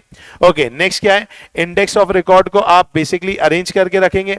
उसके बाद आप इंश्योर करेंगे कि डेटा की सिक्योरिटी, इंटीग्रिटी एंड कॉन्फिडेंशियलिटी भी मेंटेन रहे। हर एक दिन में एटलीस्ट आप एक बार क्या लेंगे बताइए दोस्तों, बैकअप लेंगे। तो इतने पॉइंट्स आप दिमाग में रख सकते हैं। प्रोटेक्शन रखेंगे unauthorise person against loss of record, ensure करेंगे सिग्नेटरी रिकॉर्ड एक्यूरेट होना चाहिए, record at all time capable of being retrievable होना चाहिए। एटलीस्ट आप बैकअप लेंगे, access to the record of such person, index of the records को आप maintain करके रखेंगे। इंश्योर करेंगे steps to ensure integrity and security. Okay, inspection आप इलेक्ट्रॉनिक फॉर्मेट पे करा सकते हैं। पेमेंट जो देना होगा आपको 10 रुपए पर पेज देना पड़ेगा। चलिए, ये हो गया हमारा कौन सा 120। अब बात करेंगे किसकी, 121 की, रिपोर्ट ऑन एजीएम। एजीएम की रिपोर्ट के बारे में अगर बात की जाए तो हर लिस्टेड कंपनी को एमजीटी 15 में एक रिपोर्ट बनानी पड़ेगी। रिपोर्ट के अंदर आपको क्या देना पड़ता है, डेट, टाइम, आवर क्या है, वेन्यू क्या था, क्या चेयरमैन ऑफ द मीटिंग था कि नहीं, नंबर ऑफ मेंबर कितने आए थे, कंफर्मेशन ऑफ कोरम, फिर आपने सारे रूल्स एंड रेगुलेशन को फॉलो किया कि नहीं, बिजनेस क्या क्या ट्रांजैक्ट हुए हैं, particular with respect to adjournment, postponement के बारे में बताना है, and any other point relevant for inclusion in the report. तो ये सारी चीजें आपको डिटेल देनी पड़ती है। ये पूरे पॉइंट्स आपको याद रखने होंगे, डेट, टाइम, कंफर्मेशन की चेयरमैन था, नंबर ऑफ मेंबर कितने थे, कोरम था, हमने सारे रूल्स एंड रेगुलेशन फॉलो किए, बिजनेस क्या ट्रांजैक्ट हुआ, अगर कोई भी पोस्टपोनमेंट ऑफ द मीटिंग हुआ तो वो बताना होगा, एनी अदर पॉइंट बताना पड़ेगा। ये आपको कितने दिन के अंदर, एमजीटी 15 विद इन कितने दिन बेटा, 30 डेज। आपको 30 डेज ऑफ द एजीएम आपको इसे फाइल करना पड़ेगा एमजीटी 15 में। क्या ये बात समझ में आई? And last section of this chapter, section number 122, जो की बात करता है applicability of this chapter to OPC. OPC के ऊपर जो है दोस्तों अगर अपन बात करें तो section number 98 and section number 100 से 111 तक अप्लाई नहीं होते, मतलब ईजीएम वीजीएम नहीं होती, इसकी क्या होती है, ओनली एंड ओनली व्हाट बेटा, एजीएम होती है। ओके, अगर अपन बात करें इसमें ओआर एसआर ये सब कैसे पास होता है, तो बेसिकली आपने क्या किया बेटा, आपने अगर रेजोल्यूशन जो भी पास करना है, चाहे ओआर पास करो चाहे एसआर पास करो, अब इसके अंतर्गत कोई डिस्टिंक्शन नहीं है। एक अकेला आदमी तो क्या करने वाला है बताइए बेटा, वहां पे रेजोल्यूशन पास कर रहा है तो अपने आप में यूआर हो जा रहा है, वो तो यूनानिमस रेजोल्यूशन हो जा रहा है। तो बेसिकली रेजोल्यूशन जो है वो पास तब मान लिया जाएगा जब आपने इस रेजोल्यूशन को क्या कर दिया होगा, आपने उसे कम्युनिकेट कर दिया होगा, ठीक है, टू द मेंबर। अब इतना अखंड इन्होंने लिखा है बेटा, खुद मेंबर ही क्या कर रहा है, वोट कर रहा है, उसी को ही कम्युनिकेट करने की बातें कर रहे हैं। बट ठीक है, कम्युनिकेट करने का एक स्टाइल दे दिया है, बोले एक मिनट बुक बना लो, उसके अंतर्गत लिख दो कि हाँ ये रेजोल्यूशन पास हो गया, मतलब समझ लो ये रेजोल्यूशन क्या हो गया, पास हो गया। तो अगर अपन इसमें बात करें बेटा ओआर और एसआर की जो की बात होती है किसमें, एजीएम में, तो बोला गया भाई the resolution is communicated by the member to the company and the resolution is entered in the minutes books. हाँ, इसमें मेन बात है बेटा बीआर की। बीआर मतलब क्योंकि बोर्ड रेजोल्यूशन, क्योंकि यहाँ पे बोर्ड ऑफ डायरेक्टर ज्यादा हो सकते हैं, मिनिमम एक बोर्ड ऑफ डायरेक्टर में एक डायरेक्टर होता है, या फिर मैक्सिमम कितने हो सकते हैं बेटा, 15 हो सकते हैं। तो इसीलिए यहां पर बोला गया कि भैया फिर अगर ज्यादा है तो फिर वहां पे बीआर वाला कंसेप्ट लगेगा। लेकिन अगर हम बात करें इस केस में कि अगर मान लीजिए फॉर एग्जांपल अगर हम बात करें यहां पर, तो यहां पर बेसिकली ओके, अगर अपन बात करें दोस्तों इस केस के अंतर्गत तो ध्यान से समझेंगे, इस केस के अंतर्गत बोला गया है कि भाई जो रेजोल्यूशन है, ठीक है, अगर आपने मिनट्स बुक्स में डाल दिया, ठीक है, and sign and dated by such director हो गया, तो भी ये ओपीसी में पास हो गया, ये मान लिया जाएगा। समझ में आ गया पक्का अच्छे से? एक बार अब अपन क्या देखने वाले हैं दोस्तों, अब अपन देखने वाले हैं यहां पर दैट इज पूरा हमारा सेक्शन नंबर्स, ठीक है। लास्ट पूरे सेक्शंस को मैं क्या करा देता हूं दोस्तों, रिवाइज करा देता हूं, ठीक है। चलिए, तो अगर अपन बात करें दोस्तों जनरल मीटिंग वाले चैप्टर के अंतर्गत जो हमारा सेक्शन है वो चलता है सेक्शन नंबर 96 से लेकर के 122 तक के, ठीक है। सेक्शन नंबर 96 जो है वो बात करता है एजीएम के बारे में, सेक्शन नंबर 97 बात करता है कि एनसीएलटी एजीएम को बुला सकता है, 98 बात करता है ईजीएम को बुलाया जा सकता है एनसीएलटी के द्वारा, 99 बात करता है पनिशमेंट के बारे में, 100 बात करता है ईजीएम के बारे में, 101 बात करता है नोटिस ऑफ द मीटिंग के बारे में, 102 बात करता है एक्सप्लेनेटरी स्टेटमेंट के बारे में, 103 बात करता है दोस्तों हमारे कोरम के बारे में, 104 बात करता है चेयरमैन के बारे में, और 105 जो है वो बात करता है प्रॉक्सीज के बारे में, 106 जो है दोस्तों वो बेसिकली बात करता है हमारे रिस्ट्रिक्शन ऑन वोटिंग राइट्स के बारे में, 107 सबका हाथ सबका साथ सबका विकास voting by show of hands, 108 जो है वो बात करता है वोटिंग बाय इलेक्ट्रॉनिक मींस, 109 जो है वो बात करता है voting by postal voting by हमारा पोल, वोटिंग बाय पोल या डिमांड ऑफ पोल। 110 जो है वो बात करता है दोस्तों किसके बारे में, पोस्टल बैलेट के बारे में। 111 बात करता है सर्कुलेशन ऑफ मेंबर्स के बारे में। 112 बात करता है representation of the president and governor. अगर 113 की बात की जाए तो representation of the corporate houses. 114 जो है वो बात करता है ओआर एंड एसआर को लेकर के। 115 जो है दोस्तों बात करता है रेजोल्यूशन रिक्वायरिंग स्पेशल नोटिस के बारे में। 116 जो है वो बात करता है resolution passed at the adjourn meeting. 117 बात करता है कि आपको कुछ एग्रीमेंट या फिर कुछ रेजोल्यूशन आपको कहां पर देने पड़ेंगे दोस्तों, आरओसी में देने पड़ते हैं। 118 बात करता है मिनट्स के बारे में। 119 बात करता है मिनट्स के इंस्पेक्शन के बारे में। 120 बात करता है maintenance of books minutes in electronic form. 121 बात करता है रिपोर्ट ऑन एजीएम के बारे में। और 122 बात करता है applicability of this chapter in OPC. क्या ये बातें पूरी समझ में आई दोस्तों? पक्का अच्छे से। तो in this way we have completed our what बेटा, जनरल मीटिंग वाली चैप्टर।